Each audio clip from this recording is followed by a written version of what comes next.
Folks,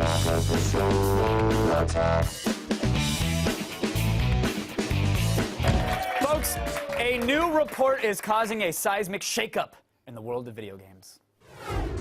Are positive reviews brainwashing you into liking a game more than you otherwise would have? And are negative reviews damaging your opinion on a game before you've even played it? Well, that's just what a new research study set out to discover. Recently, Southern Methodist University and Electronic Entertainment Design and Research, EDAR for short, conducted a study in which focus groups were exposed to mock reviews before playing Plants vs. Zombies for the first time. The results?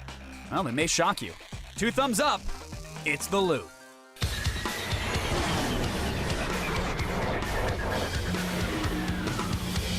All right, folks, joining me to help us make sense of it all, COO and president of EDAR, Jeff Zatkin is here. Hey, Jeff. And you know X-Play's own Adam Sessler, he's here. Review a game or two. Now, yeah, you've reviewed a game or two. Now, Jeff, we just heard about the study, Plants vs. Zombies. You told people, some people, that this game was going to be great based off reviewers. Yep. They played the game and then overwhelmingly found that if they were told something was good, they liked it as well? Or told bad. So it worked actually in both ways. Really? So we did it with, actually want to do a quick shout out. SMU really helped us. They busted their ass on this.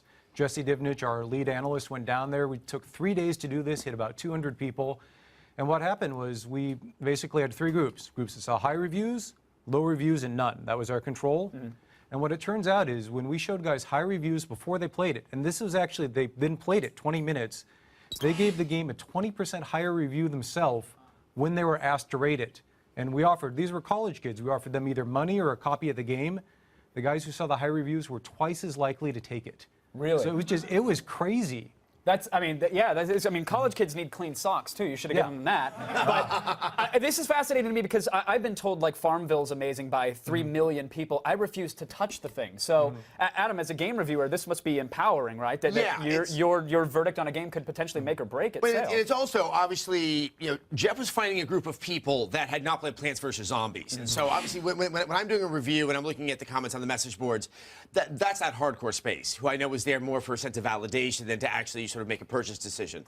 And I've always wondered how much further past that group do the reviews reach, you know? And if I'm trying to sort of champion a game that I think isn't getting enough love, yeah, look, I'm slightly relevant, Kevin. Adam Sessler did it, everybody! Slightly relevant, and sparkles and confetti. But Jeff, I mean, what about, you know, considering the source? Because you can find reviews of anything anywhere. Right. You know, some people could give a 1-star review on Yelp, somebody could give a 5. Did you tell the people, hey, these high scores were given out by qualified gaming professionals, or so we were very X-Blade 17 on Xbox really thinks Plants is cool? So we were very careful. We took very reputable gaming sources and we put fake reviews, both high and low for them. So it was names that people were familiar with and that it was kind of a trustworthy source.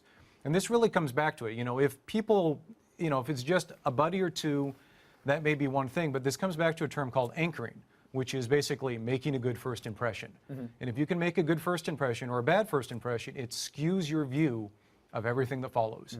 Dramatically in this case. And did they just take for granted, okay, these are the professional reviewers, they believe that? They had no reason to disbelieve it. We did a very good little fake. No, I don't doubt it. But now, Adam, what about like the Metacritics or the game rankings of the world that take those opinions, aggregate them, and go, well, here's your percentage? Would that ruin the effects of this? Or? Well, obviously, my feelings on Metacritic are sort of widely known, and it's interesting where this might have an impact. You know, I assume a lot of people are going to be listening to the results of your research. This might now give a little bit more strength to what Metacritic does in terms of how they try to evaluate if the game is good, if they want to have a sequel for it. For those who don't know, Metacritic makes you want to flip this table and set it on fire. Exactly. You are not a fan of what they do. I did a rant at GDC 2 years ago. I cannot say what the title of that rant is on this show. And the show isn't even intended for families. Right.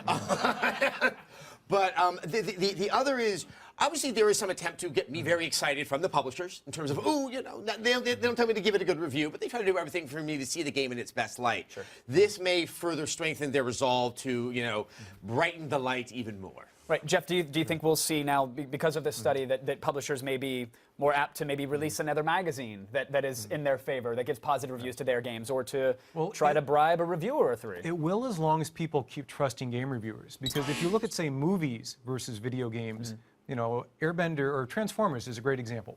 Horrible review scores, fantastic box office. Movie critics... Well, it's an amazing film. Did you see the depth that Megan Fox brought to her character? I mean, I don't want to derail, but... Well... Yes. We saw different movies. Sorry, go ahead. But I was going to say, if you look at that, critics for movies and people who watch movies don't necessarily agree. Right. Critics for games, especially professional critics, and usually the people who play them are right now very closely aligned. If people start distrusting that, if there's, people feel that other people are getting bribed, if there's bad stuff that comes in, this will cease to be a good way that especially publishers can push out, hey, this is a great game.